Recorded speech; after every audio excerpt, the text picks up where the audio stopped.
Hail, hail, and welcome to a Celtic World. We're the YouTube channel showing off the worldwide support of our famous club. On this show, though, we focus on the North American side of things. From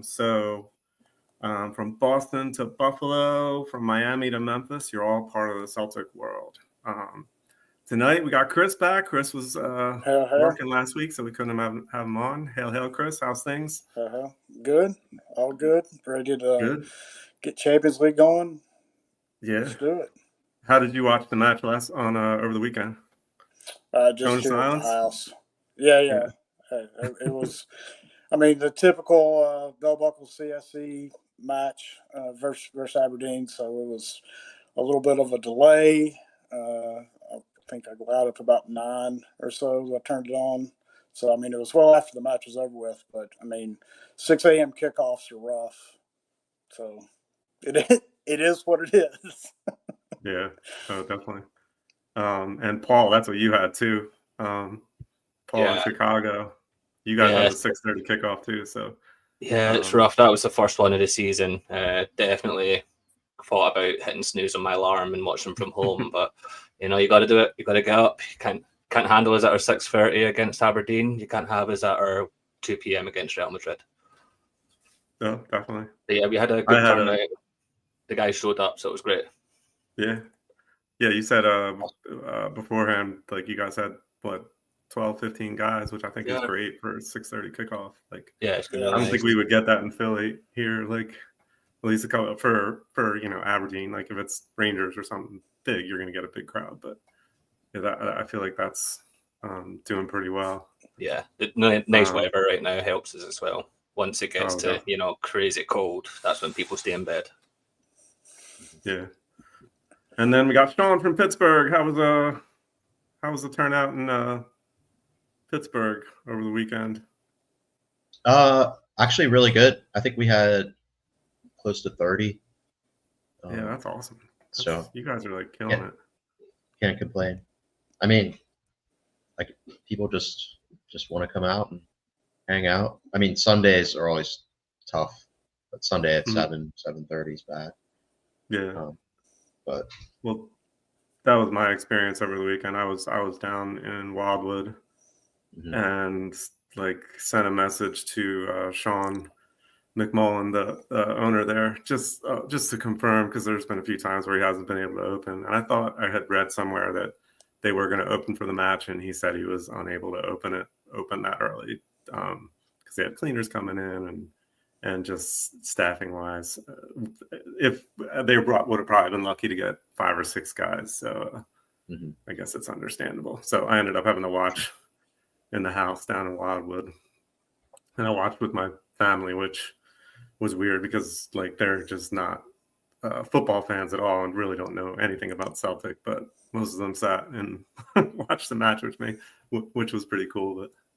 But I was getting all the questions about, how do they have so many Asian players? And so it was an experience. Yeah. In terms of the lineup, Chris, what do you think of how Celtic started off?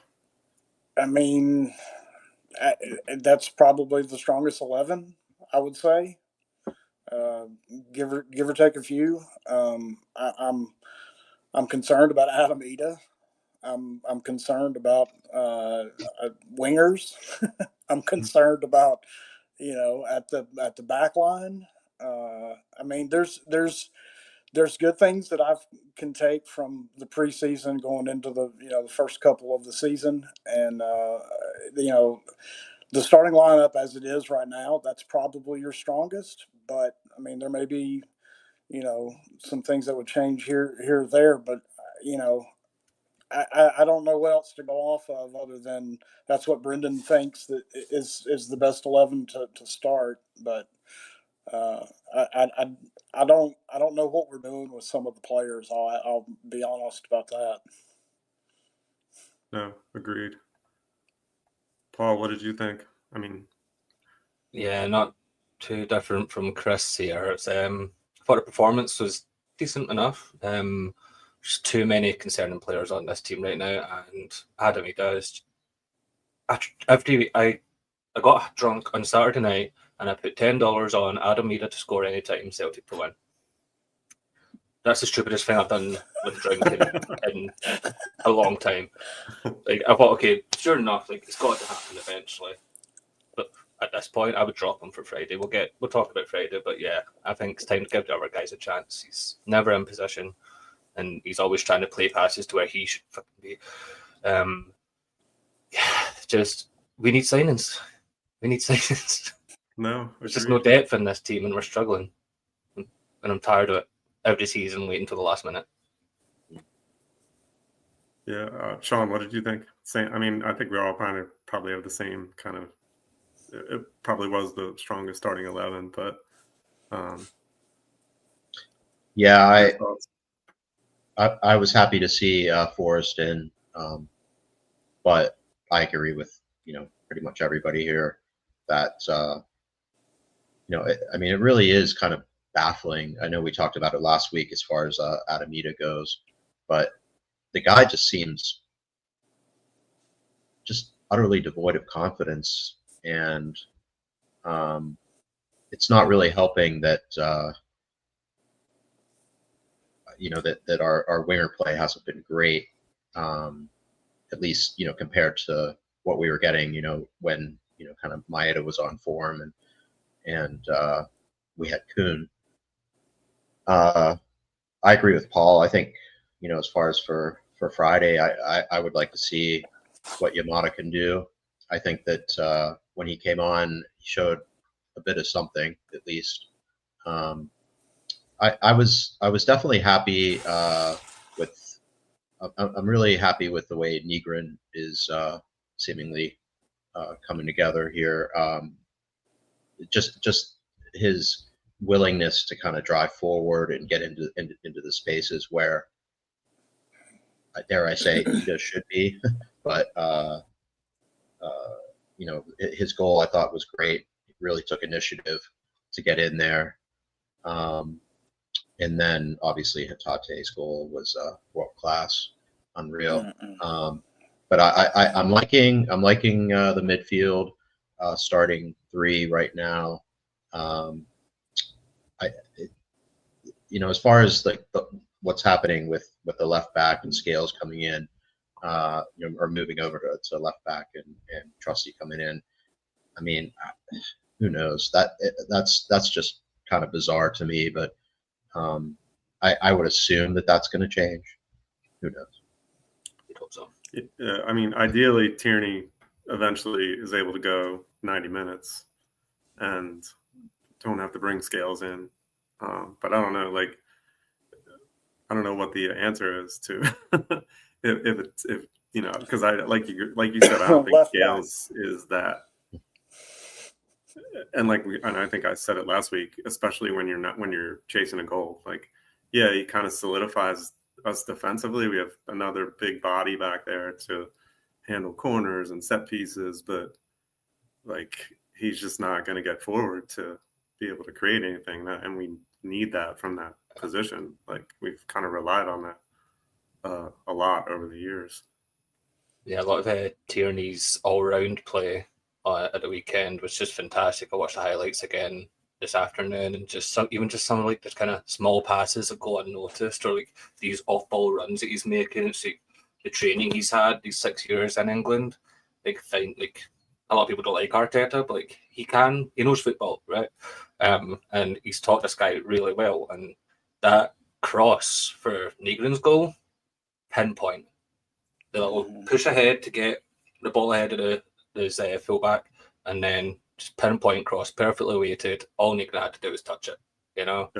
And to go back to Nygren as well, I think Nygren is being the player that we've been begging Bernardo to be for the past 2 years. I know it's still early doors, but these midfield performances where he just takes the game by the scruff of the neck and changes the game, I think that's what we've been lacking from Bernardo, at least since last season. I'm a big fan of Nygren. It is concerning that we all know that the midfield is where we are absolutely stacked, right now. We don't need to sign any midfielders. We're solid. We scored 3 goals this season, and they're all from midfield. Last year it was all wings and forwards, and they're all gone now. we don't look to be getting any more back. And we can't rely on our midfielders to score because that's not what a functioning football team does. No, agreed. Yeah, I love Negron too. I think there's like a little bit of kind of O'Reilly in him. He's strong on the ball, got that left foot, and always looking forward to attack, like trying to, get up into the attack and make a kind of cutting pass, which is like huge. I kind of thought just from watching the videos of him before, after we signed him, yeah, I think this one is actually going to work out. So it's good to see it, and to be able to keep Engels on the bench. That's right from the start. That's the question I have. Is what do we do with Engels now that he's sitting on the bench? Because it poses that question, because the times that Negron has stepped in, and he's been fantastic, but we've got Engels that has been with the squad for a lot longer, and it just kind of poses the question though, I didn't expect that from Engels. I'll be honest. I felt that he was a stud midfielder that we've been looking for, but Negron's kind of beating him at that position, in my opinion. Yeah, definitely for now. But we have a ton of games. I think there's going to be rotation throughout. Agreed.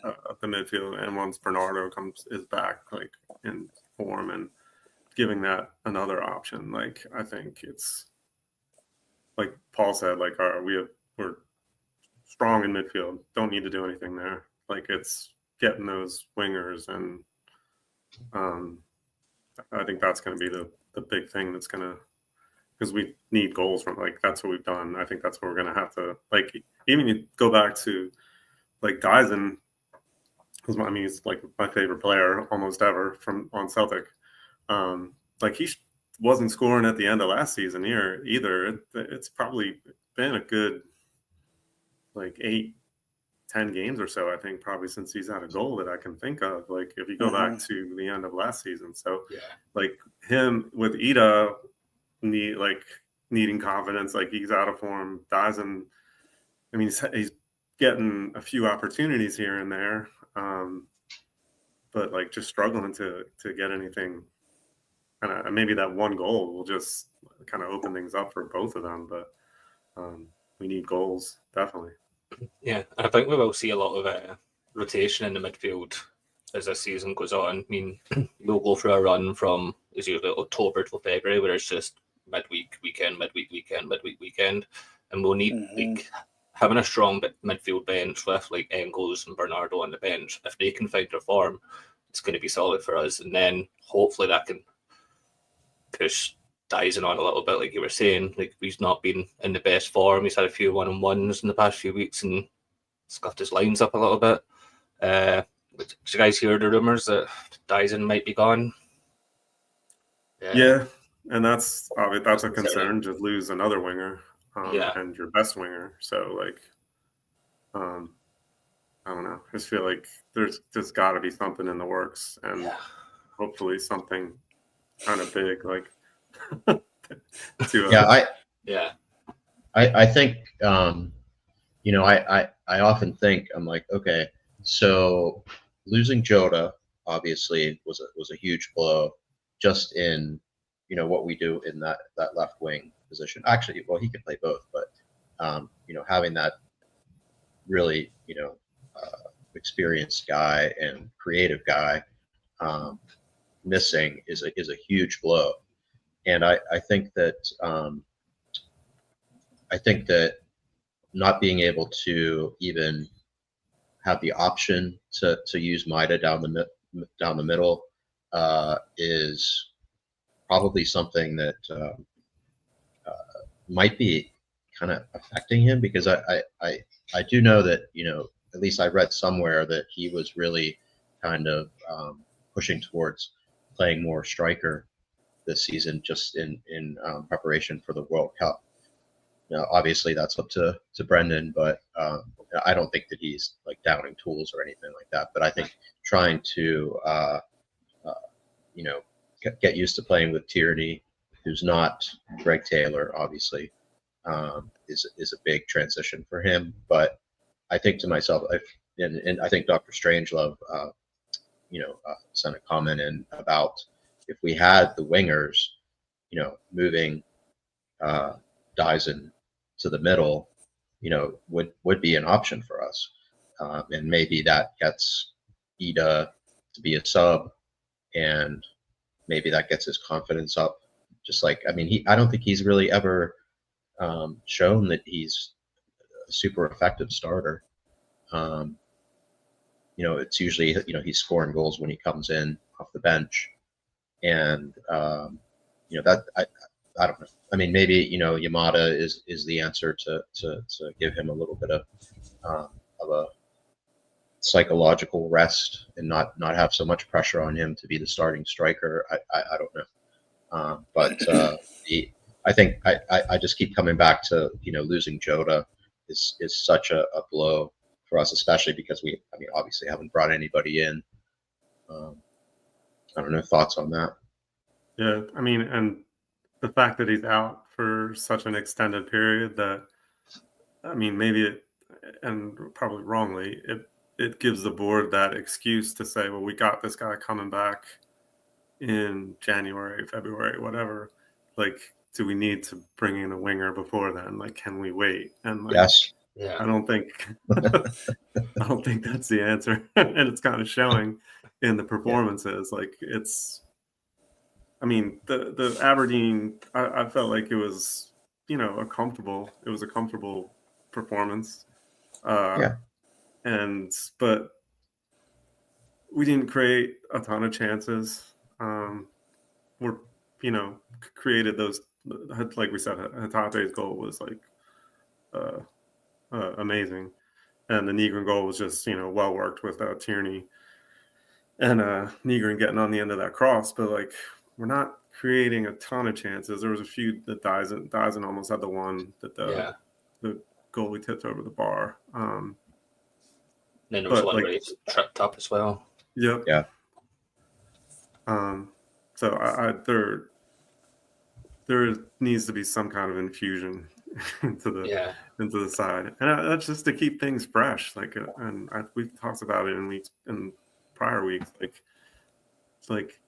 Clubs need new blood to you just can't be stale. Teams that are stale just aren't. Eventually they're going to fall off, and so. Well, that was sort of what I was alluding to with the competition for midfield with Arne Ingels and Negrin is that it was just surprising to me that Negrin stepped in and just beat him out of the starting 11. The strongest starting 11.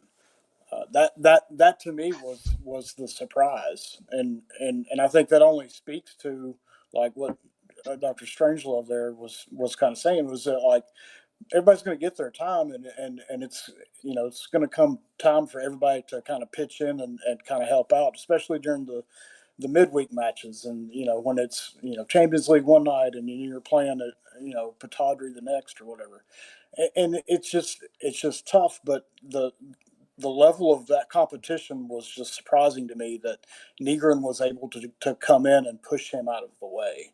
I think that's what was the thing that I was most wow, I couldn't believe that, because Ingles last season was, I thought, pretty good for coming in, and he held his own, and so that's all I was really trying to get out of that. No, agreed. I think now you have to look at how does Ingles respond to. Well, and that just means he gets more competition. Yeah. Right. Does he up his game, or does he sulk and ask for a transfer? I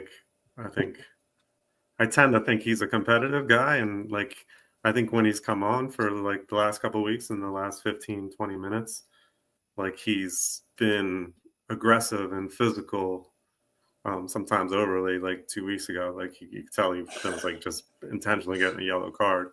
But I'd rather probably see that than to, kind of sit on the bench and sulk about it. So.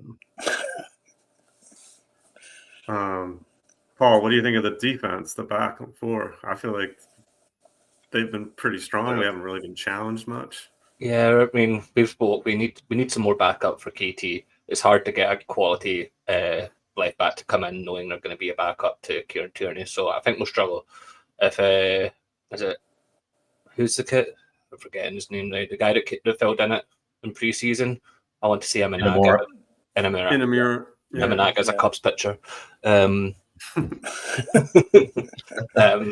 Like if he can fill in like the odd cup game, fine, but like we do need a bit of quality in left back if Kieran Tierney is going to be as kind of unfit as he appears to be so far, and he's going to struggle for fitness as the season goes on.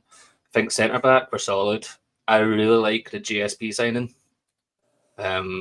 I don't know if it's a Champions League signing though, because he's more of a ball playing defender. His defensive attributes aren't really at that level quite yet. But I think for the league, for depth at centre back, I think I'm happier with him than I am with Trusty, to be honest. Carter Vickers, I mean, absolutely solid, and AJ as well just does the job. Yep. Then you get a Bricky coming in when he's tired. Mm-hmm. So I think we're pretty sorted in defence.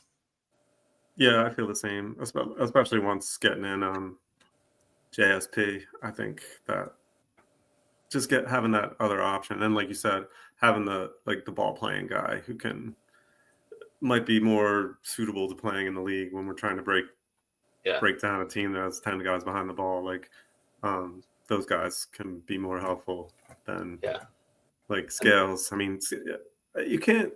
Scales has been solid defensively.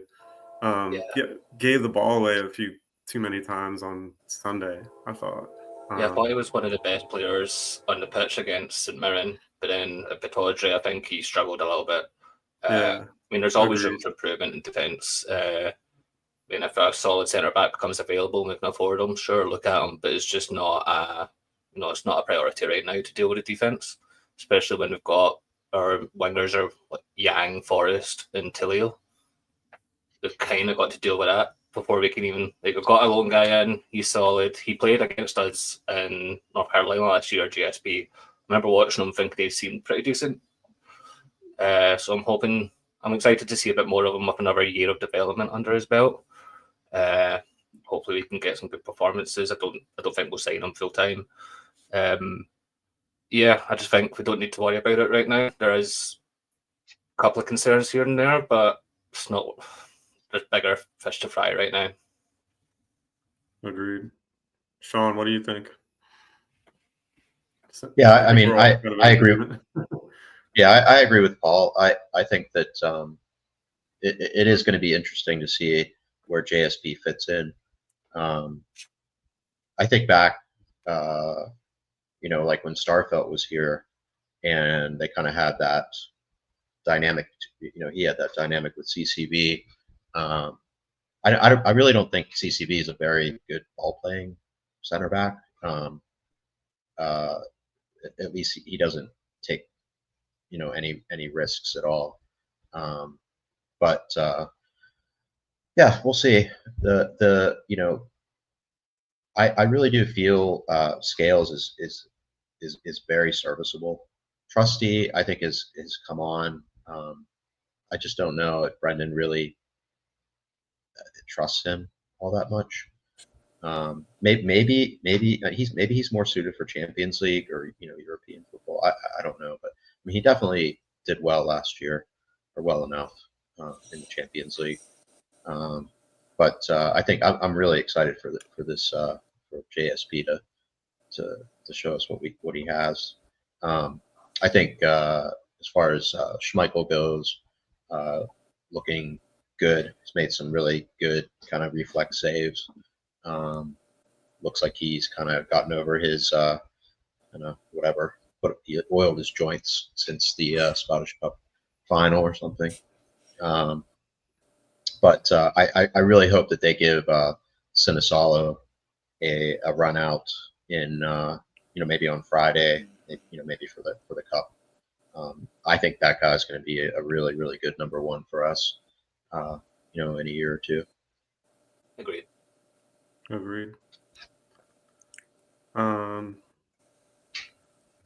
So since we've been talking about all the deficiencies and kind of the needs, we'll take Monty's question here. What's your view on the board and recruitment team? Man. Well, okay, so how can I put this delicately? I don't know. This is just going to be 100% my opinion here. I think that sometimes the board looks at how we are going to fare in the Champions League, and they do it from a business decision. Can we get by to get to the Champions League with spending X amount of money? Whether that's right or wrong, that's my opinion of it. I think they view that, and then they say, okay, well, how can we maximize this? And I don't know what recruitment levels are actually done. Where they send scouts to watch people to get it, but I know that there's just people that are put into different pipelines, like the one that runs through the London group, and they've got ties with Man City, and then they do all of this other stuff. It's all a connected network between footballers that John Q. Citizen knows nothing about. That's what I genuinely think, and I think that those people move around two different clubs for various reasons because of this network. But I think the board, I think they try to maximize everything that they possibly can, because why wouldn't they? I mean, that's their goal is to make money and have the club be successful. You have to have all those things to make that happen. I think as Celtic supporters, people get really riled up when you start talking about how much the board is doing and how much they're doing this, that, and the other. Unless you're in part of those discussions, it's all hearsay and people's opinion. And that's why I usually just stop it there and just say, look, from an outsider's perspective, I don't think the board is spending enough money. But I know that behind the scenes that there's somebody that's got way more of the math in front of them that can say, yeah, but we spent X, Y, and Z on this, and this. And because Jada got hurt and because this person got hurt and we're not expected to do X, Y, and Z, everybody just starts flipping out like, oh, well, the board's not spending money, da-da-da-da-da. Unless you're there, I mean, it's hard to have that opinion. That's where I'm at with it. So, next person. Sean, what do you think? I don't disagree. I mean, I'm really still waiting till the end of the window. I think that I'm not really sure where the expectation of us getting all our players in early came from, other than one transfer window. This is way more, reverting to par for the course with Celtic as it is now than how it was when Ange first came in. That being said, I'm really not. It's really kind of hard to imagine them wanting to roll the dice on 40 million pounds from the Champions League and not make it in. I mean, I don't expect us not to make it in. I mean, I totally expect us to make it in against that team. I mean, they're crap. I watched a little bit of it yesterday and it was bad. But that being said, we also still have the Glasgow Derby, coming up. We have I mean, this whole month has been crazy with games, and it's not going to slow down once the Champions League starts. So I really hope, it may come down to the last day of the window yet again, but I want to reserve my judgment until the window slams shut. No, agreed. Yeah, I'm kind of the same mindset. What do you think, Paul? I used to be like you, Sean. I used to have the patience, but 15 years of this nonsense has pissed me off. This is the fourth time in 15 years that we are going to Kazakhstan in a qualifier with a depleted squad. We knew as far back as last summer that we were going to have a Champions League qualifier in the week leading up to the Derby game. We knew 6 months before Kyogo left that he was leaving. He's now on his second club since he left, and we've still not replaced him. We knew 6 months before Kuhn left that Kuhn was leaving, and we've still not replaced him. We knew in March that Jota was injured long-term until February. Still done nothing about it. I know that football transfers and stuff like that isn't as simple as it is in FIFA and Football Manager. You don't walk up to a guy and say, hey, 20 million for this guy, 5% sell on. Yeah, that'll do. Like, it's not that easy. It's a very complicated process. There's a lot of moving parts to it. That's why you need somebody competent in that job. And I've not seen anything from Michael Nicholson to say that he's even remotely competent at his job right now. We've got all this money sitting in the bank. We're not asking Dermot Desmond to inject cash into this team right now. This is all money that's been brought into the club through the fans buying the kits and pushing up the value of the kit deal. The player sales, the ticket sales, all this stuff. This is more money that's going into this pot, and they love showing off that pot in December of the year. And then we're sat here 2 weeks before the window's shut, and we spent 5-6 million at best. I'm always trying to be. I'm usually kind of patient with this kind of stuff. Last year pushed me to the edge, but knowing that we had this qualifier coming up, and knowing that the odds are we'd be getting sent somewhere far right before the Derby, why have we waited so long? The news coming out today about Grealish, we inquired about Grealish. Okay, great. Showed some ambition there. Not a position that we need filled in right now, and we can never afford them. So if we're showing that kind of ambition, or we're just phoning people up to make it look like we're doing stuff, I'm just not seeing anything from this club right now that makes me feel like they value the fans. The cost of the season ticket is going up and up and up, while your value of it is going down and down and down. You're now basically just paying up front for every ticket at face value. You don't get anything extra for it. Don't even get hot water in the stadium. Everybody loves a kebab buys in the stadium, but you've got to get in an hour before the game to get one. There's just so much about this club is amateur, and then they sit in these interviews and stuff like that and talk about world class and everything we do. We want to be run like a Champions League club. Well, do it. Just do it. You're getting the money. You've got the money. Just do it. That's all we're asking. We're not asking anything crazy. There's teams poorer than us that are buying players. Teams with less going on for them, they're doing it. And we've not even put money into Lennox Town for 20 years. What are we doing as a club to show that we're a Champions League team? I'm just not seeing anything. Cutting off. I'm not done, but I'm cutting off. Well, I think that, what's even more frustrating, and going back to your point of just not looking like a professional organization that really, has that, what do they call that? What did they have? What was that saying? World-class basics. World-class basics, yeah. World-class basics means that, you're not throwing your manager out to basically try to, have crowd control and propaganda. Where is the CEO? Why doesn't he open his mouth? Once a month, once every 3 months, have a thing on friggin' Celtic TV. Hey, Michael Nicholson's going to give an address about the state of the club.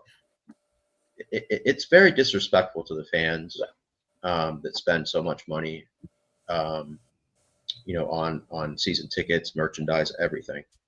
And it's really kind of just like, well, we don't have to tell you anything. You're going to shut up and like it. The disdain that comes from the administration of Celtic is just, it's really unconscionable. And even Man U, their fans, they've got their CEO coming out and saying this is our plan. And nobody likes Ratcliffe. People are laughing at the way Man U are getting run right now. But even their CEO has the decency to tell the fans what the plan is. Yeah. And then they can say, oh, okay, that's where we're going. But we've got no idea what the plan is here. Right. We don't know if they're contacting people for players. We don't know what's happening. Then you've got Liam Scales coming out saying we don't need any signings.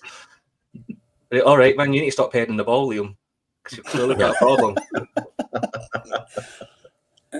Well, I feel like somebody has to answer on the board, like be it Nicholson or whoever, like to the stuff that Brendan Rodgers is saying. Like, I mean, he's almost outwardly begging for players and for something to happen. So at least kind of respond to his request, not directly to Brendan, but just, and like you said, just out of respect to the fans, like to give us some idea as to what's happening. Like, yeah, there's stuff in the works. It's going to happen, or, not that you're going to give specifics on what you're going to do, but like, I don't know. I do feel like there's a bit of disrespect to the supporters in the way everything's been handled. Like, and it's like super frustrating. So I'll say fuck you to the board, just like as Monty and fuck you, board. Dr. Strangelove requested. Fuck the board, yeah. I will echo that it is a fuck the board, but for other reasons than just what their recruitment. I thought that's what the question was just actually the recruitment. But as far as engagement goes, it's terrible. It's terrible. It's been terrible. It's going to continue to be terrible until something's done. But I mean, like, that's the thing that is going to get me pitchforks. Apparently, is that I don't believe that the business side of football, the actual signing of players and getting those players in, that's all done in backroom deals. And anybody that thinks otherwise is fooling themselves. It's done in backroom deals. And, if people speculate on it, that's just people's speculation about it until those things are actually happening. Now, the engagement with the supporters, as far as the update with the club and how we're going forward, and, are we doing what the manager of the players is requesting? And, even with Brendan's comments, that you could kind of make a educated guess that that's the direction it is that he's not being backed as much as he wants to be. Yeah. And I think that's a fair argument and one that needs a response from the club. But I don't want to say that everything is done behind the scenes, but a lot of that business style stuff is done behind the scenes that nobody's going to know the answers to. Yeah. But you don't even know what the structure is. That's right. The club, as far as that stuff goes. Like, we have this Paul Tisdale, who I don't think is ever. I don't even know what the guy looks like. Is he a director of football? Yeah. He's what? He's an old boy. He looks about. He looks ancient. He's got lots of contacts. Okay. He knows a lot of guys in England. I think he was brought in for his contacts, but I think they phoned all his contacts and said, "Yeah, we're not paying that." Well, I mean, then, but like, what is the structure? Is he in charge of recruitment? Is he, in like globally, or is he a UK only scout, or who knows? I mean, just. It would be helpful to like have a framework to go by with, like a lot of other more, I'm going to say professional clubs do. And they know that the CEO comes out and says, this is how we work. This is what we're doing. This is the process. And it's just kind of like, so we can speculate, make up kind of all kind of scenarios. We just don't know. And they're not, obviously don't want to tell us. So what do? Yeah. We just sit here and make up horror stories about what's happening. Maybe they do have their shit together. Who knows? And it just happens late because of some roadblock. Yeah. But that's why communication is so important with the fans, because even last year by the end of the window, like Cassie told you just had to be patient. It's like, well, if you know we're going to get annoyed, don't play the same trick, And to take it back to Monty's point in the chat there, like it is becoming a bit like going back to the Kellys when we were just a cash cow for these owners, and they don't want to do anything. They don't want to show ambition. They don't want to push us on. Like we get called entitled, and I'm happy to be called entitled because you know what, this isn't good enough. 20 years of domestic success and not even once trying to push on and become a successful team in Europe. We're now over 20 years since our last knockout round win in Europe, and the club are just okay to sit with that. They're like happy to keep doing the same stuff to keep doing, and saying, "Oh, but we beat Barcelona 13 years ago," and then get fucked out of the knockouts first opportunity. It's just the disconnect and is so bad right now, and it's so easily fixed by just communicating with the fans, addressing these concerns. And it's not fair on JP Taylor, the SLO right now, who is having to answer all these questions on Twitter non-stop, even about like the banners outside the stadium, because he never bothered fixing that over the summer. You get JP Taylor on Twitter 2 days ago basically saying, yeah, there were some other works that got in the way, so they're all coming down, but they couldn't get them down because of this other work that was going on. So why is the SLO having to announce that in a Twitter thread? Why is the club not coming out and saying, here's a plan? They don't answer to anyone else but themselves, when in reality, they answer to us. It's our club, not theirs. Right. Agreed. Amen. All right. So in terms of that, since we were talking about a little bit about, we haven't brought in what we need for next week. We're kind of skipping ahead. We'll talk a little bit about Falkirk on the weekend, but moving on to our Champions League playoff round. Like you said, it's always scary to go to Kazakhstan because it's so far away. I know Gab put a little video, just for a little video clip we can play while we're. It's a beautiful place. Yeah, I've always wanted to visit. Yeah, but like I remember Karagandhi, I remember Astana. Yeah, like is that Lennoxtown? What's that? Is that Lennoxtown?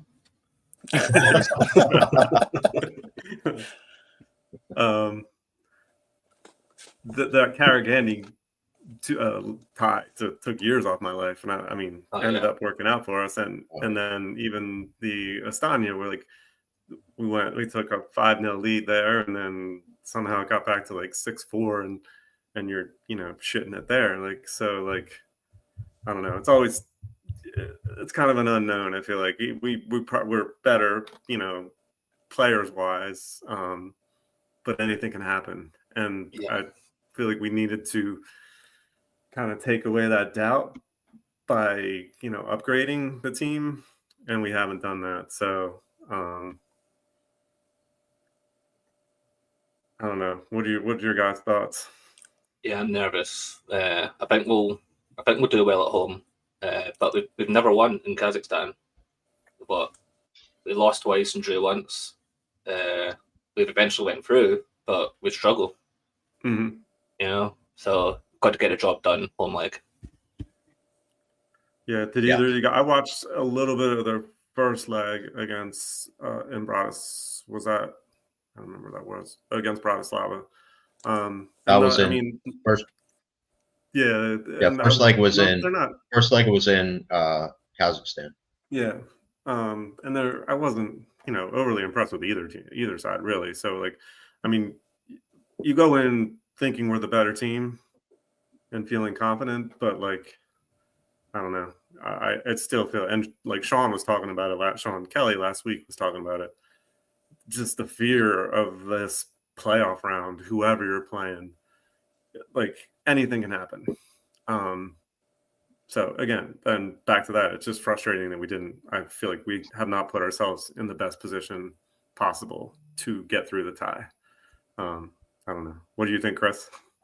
Yeah, I'm with Paul that I think we'll handle most of the business in Glasgow, and then go to Kazakhstan and just not lose. I mean, just to hang on for dear life is all I can say.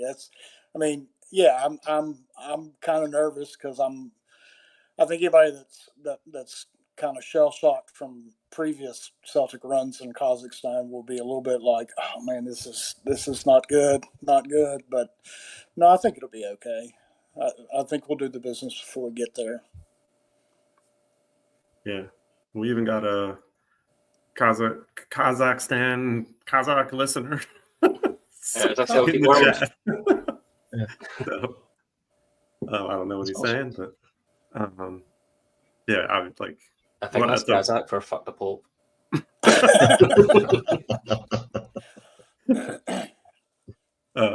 How do you feel about next week, Sean?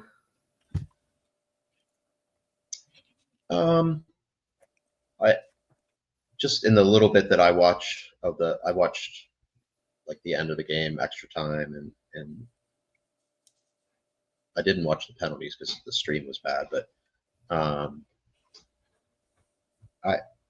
don't know. I think even with what we have right now, we should take care of business. There's really no reason why we should. I think we're gonna do the business like you said in Glasgow, and then draw or win 1-0 there if we're up 5 goals, 6 goals. I don't think that's like really out of the question to put that many past them. I really didn't see a whole lot. A lot of guys were just dropping like flies. Like, I know it seemed like it was like really hot there, but guys like laying on the ground and then trying to like injure each other. It was kind of a free for all going on. Yeah, I got their lineup here, and again, they always have a few Brazilian players. I feel like all those Kazakh teams. So, like I said, they're no big names or anything like that. But is that the Dastan Satpayev? Is that the 16-year-old that's about to sign for Chelsea or did sign for Chelsea? I think he scored against Bratislava, and he's been liked with Chelsea because know how they sign everybody. Yeah, see, when I was watching him, I didn't have the volume on, so yeah, that's him. So that kid could be away to Chelsea by the time we play him, which would be Rangers levels of luck for us, I reckon. But at the same time, why am I scared of a 16-year-old when we could have just signed somebody? Right, exactly. Yeah, I like Carter Vickers up against a 16-year-old almost any time. So. I take it skills. I probably still take skills. Yeah. So, are you guys able to show the match like midweek? I know some of the clubs aren't able to really like get the crowds in. So, do you guys have a Paul? Yeah, we'll have the game on. We show every game. We'll get at least a handful, and for even the midweek games. I probably won't make it. I'll be watching from the office. Unfortunately, I kind of figured out a kind of new routine of like saving all my admin for when there's a Celtic game on, and then just kind of filling in spreadsheets while I watch. That's right. Yeah. But yeah, that's the plan. Hopefully we'll get a few in. I know a few have already confirmed they'll be there, so hopefully we've got a few members heading over for the game as well. Not Kazakhstan, but to Glasgow. Oh, nice. Yeah, we'll definitely have the first leg on. That's a 3:00. The second leg on a Tuesday at 12:45. We probably won't have that. That's just that no one will be there. But yeah, I mean we're able to get some people. I usually take an hour or two off to go watch the Champions League matches and the midweek matches. We'll get 7-10 people. Okay, that's not bad. Yeah, you guys always get decent crowds, it seems like. Yeah, you do have to pick and choose your midweek games, though. You can't go to them all, or you will lose your job. I used to live right by the bar, not one of the CSCs, but it had a decent group of Celtic supporters in the area. So for all those midweek Champions League games, and I remember the Kairat tie. I was there for both legs of that, and I remember like going back to work. I would take a 2-hour lunch, go back to work, and I think that was back when I worked at Prudential, and I probably shouldn't have driven. Like I had the CEO of Prudential coming to my desk, like to say hi. One day he was there. I was like, oh hey, like covering my mouth. But it was good. So then back to like those midweek games. Now we got Falkirk this week on Friday. So I think it's 2:40. Is it 2:45 East Coast? Is it starting time or 3? And so you guys would be 1:45. Yeah, Paul and Chris. I mean that's fun. I enjoy that. I think I might say take a half day. Like I'm working at home, so like I'll just set up, like Paul said, set up spreadsheets to do, and pretty much take a half day. Probably crack open a beer or two while I finish up my last 2 hours of work to watch that. But do you expect like the same kind of crowd or for that as the midweek Champions League, or less, more, being on a Friday? I think we'll get more. I don't know about you, Sean, but with a lot of companies in Chicago do summer hours. So on Fridays, a lot of people half days. I don't get that, but we work from home on Fridays, so I'll just go in the office in the morning, which is like 10 minutes from the pub, and then at lunchtime just take my laptop over and monitor tickets coming in from there. So I think we'll get a good turnout. There's our new pub. For people who don't know, Chicago CSC have moved from A2 Hudson's to the Embassy full time, and the Embassy is in Little Italy. And there's a big Italian festival happening on the street outside our pub. So I think we'll get a few stragglers coming in from that, try and convert them. But I reckon we're going to get a good crowd. Not as big as Pittsburgh, but we'll get a good crowd. Yeah, I don't know. It's not normal to have a game on a Friday, but if like past midweek games or any indication, we should have a decent amount. And like you guys plan is to sneak out early. I think a lot of people will kind of do an early happy hour and check out the match. So I'm hoping for a decent crowd. It'll be fun to kind of have an open weekend, and be able to kind of do like a early happy hour on Friday, kind of stay there a little bit later, and and then have the weekend free. Yeah.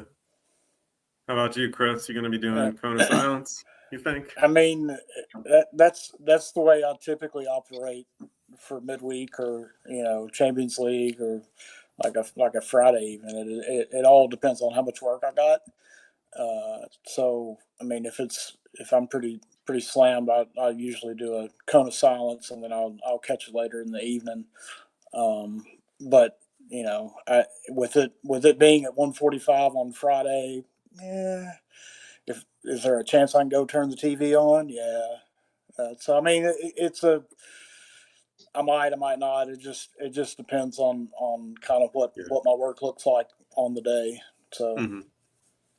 I feel like that's always the kind of that Cone of Silence CSC decision. You never know ahead of time what you're going to do. No, and it's a game time decision. That's the beautiful thing about it is if you don't open your phone or that nobody's going to text you the score and anything like that, like you can turn the phone off and walk away and go in there and do whatever it is that you needed to do work wise or otherwise, and then come back, turn on Celtic TV, boom, there it is, crack a beer, you're watching it, and Like that's what's enjoyable is when I can, like, I did that for years where I was actually either at work or at work at home or whatever, and I had, one screen had the match, the other screen had whatever work I was working on or whatever, and like you're trying to keep up with both, and I got to where it was like I don't want to do that. Like I want to sit and enjoy the match. Like there's something beautiful watching it from start to finish, every single match, regardless. And you're watching all of the interviews about the lamest things about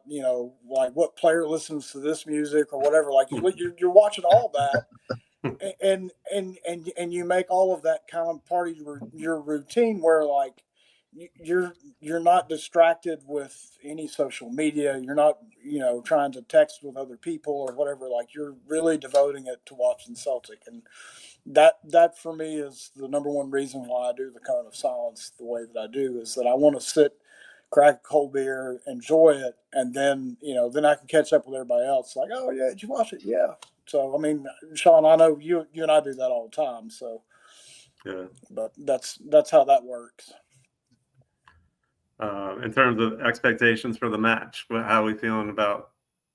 I mean, I'm feeling pretty confident. I think Falkirk, and like Strangelove said, I do think Falkirk will try to play a little bit, which can benefit us. Not put like Aberdeen over the weekend, put 10 guys behind the ball, and they were like super passive, and it kind of forced us. I mean, so many balls back and forth between CCV and Scales, and like, so I do think Strangelove is right. I think it can we can stretch the legs a little bit and maybe get a few more chances than we've been getting these first 2 weeks. What do you think, Paul? Yeah, I think it should be a good game. Like Strangelove said, they will bring the game to us. They like to play a bit of football, and it's a must-win game. Well, not must-win game, but somebody has to win on the day. My main concern is that the occasion might get too much for Kasper Schmeichel playing against his old team. Bit nostalgia there for him. He might throw the ball in his net again. I do think as much as it would be nice to see Schmeichel play against his old team, especially if they've got Bain in their goal. It'd be a very interesting situation, but I think this is a game where you throw Sinisalo in. He needs a bit more game time, so I'd be completely good with Sinisalo coming in. I think I would like to say we should rotate the team, but we're already playing with our backups, so don't know. I think we're just going to play a strong team. I think Adamida, keep him out, give Yamada and Johnny Kenny a chance. Say, right, this guy's not scoring. Show us that you can do it. I don't think Johnny Kenny can, but got to give him his chance the same way we've done Adamida. I think all in, we should have too much for Falkirk. Yeah, agreed. Sean, what do you think? Yeah, is Scott Bain their starter? Because the matches that Levy, I think, right, gave up like 3 easy goals, and then they dropped. He saved a penalty though. Oh, he did save a penalty. Yeah. Jesus. Yeah. You think you know somebody? But yeah, I thought that I watched the highlights. And I'm like, Scott Bain, and then he goes and saves a penalty, and wow, and then he lets in like a total steal. Yeah. So typical Scott Bain. But yeah, I'm not really too concerned. Might give Brendan a chance to rotate a little bit, the midfield a bit. Yeah. It'd be nice. I mean, like, I know you guys were talking about Bernardo, but I'm not really sure why he's even in the squad right now. He hasn't gotten 1 minute so far. And then, if we're bringing in, another winger or two, then where does that leave? Because I think McCowan has been much more effective coming off the bench. Not to digress. I agree. But yeah, I wanted to make that point earlier about Bernardo. I mean, I wonder if he's long for this team. Just the way I wouldn't be surprised. Yeah. Yeah. But anyway, as far as Friday goes, I'm pretty confident that I really do hope that Sinisalo gets the start, and just go from there. Yeah. Chris? Yeah, I'd like to see Falkirk give us a game. I thought that when we played them last year, it was last year, right? Yeah. Yeah. I mean, they started very, very lively and then just kind of fell out, with the fitness towards the end of the game. But it was a very enjoyable match. It's good to have them back. And not we need more teams like that in the negative teams. Yep. Like, although it looks like St. Johnston's probably just going to come right back up. I'm sure. Chris, what do you think? And what's your score prediction? And I'll get the other guys' score predictions too. Okay. I'll go 3-0 to the good guys, and it's a great day out for the lads. I think that's the best way to put it. Sláinte.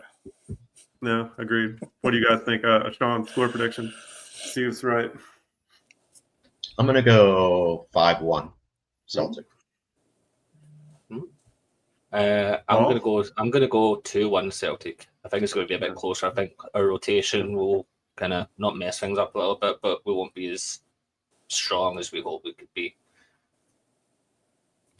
Yeah, I was going to say 3-1, so I'm but a little tighter. Probably get that a little distance between us at the end, like maybe that late goal that makes it 3-1. 92nd minute tap in. Yep. Dies in. Hopefully get a double. If he's still on in the 92nd minute, I'm writing. Yeah. One man riot in Chicago. Yeah. A lot of guys need to open up their account for this season. Yeah. Oh, definitely. Yeah. Who knows? Maybe this will be the game. Yeah. I would love to see a 5-1. That would be lovely. I'll take that going into the weekend. Oh, yeah. That's a great start. Absolutely. All right. So I think that's about it. That's all we wanted to cover tonight. Next week we'll be on Wednesday night again. So that'll be a good night to be on, like post Champions League. So yeah, I'm looking forward to that. And like, I'll be nervous as shit, but I do think we'll put up a few goals. Hopefully, another like when we did Estonia for 5 goals, like however many years ago. That was probably like 6 or 7 years ago by now. Something like that would be lovely to take to Kazakhstan the following week. So, all right. Well, it was good having you guys on, boys. It's always good to chat. I look forward to this all week. So, hope you guys enjoyed it Likewise, too. man. Likewise. All right, boys. Hail. We'll be talking to you. Hail.